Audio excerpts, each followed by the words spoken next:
Praise the Lord. இன்றைய நாளுக்குரிய வேத வசனம் 2 கொரிந்தியர் 10வது அதிகாரம் 4வது வசனம்.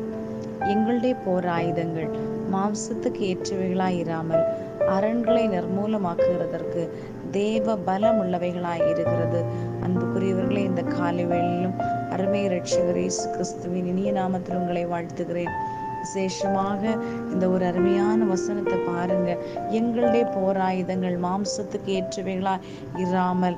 காரணம், நாம் அவரோடு இருக்கும்போது மாம்சத்துக்கு ஏற்றவைகளை சிந்திப்போமானால் மாம்சத்தினுடைய சிந்தனைகள் மரணத்துக்கு ஏதுவானவைகளாய் இருக்கிறது.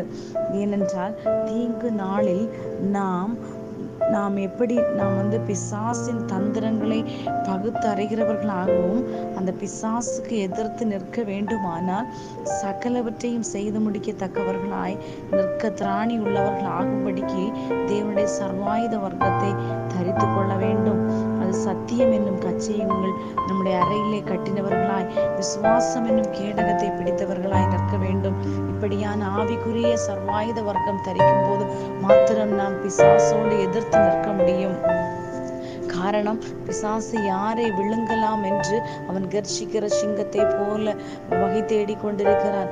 ஆனபடினாலே இந்த நாட்களில் இந்த சர்வாயுத வர்க்கம் நாம் எப்படி தரிக்க முடியும்? நாம் கர்த்தரோடு இருக்கும்போது எப்பொழுதும் கர்த்தருடைய நாமத்தை சொல்லி நாம் அறிக்கையிடும்போது சத்துருடைய கைந்து விடுதலையாக்கப்படுகிறோம்.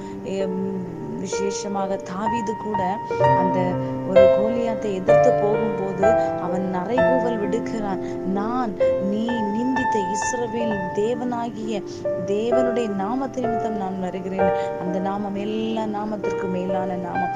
அந்த நாமத்திற்கு முன்பதாக எந்த மாம்சீக சக்திகளும் நிற்க முடியாது.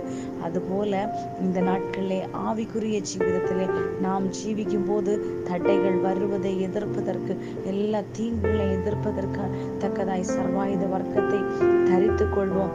காரணம், நம்முடைய போராயுதங்கள் மாம்சத்திற்கு ஏற்றவைகளாயிராமல் அரண்களை நிர்மூலமாக்குவதற்கு தேவ பலமுள்ளவைகளாயிருக்கிறது.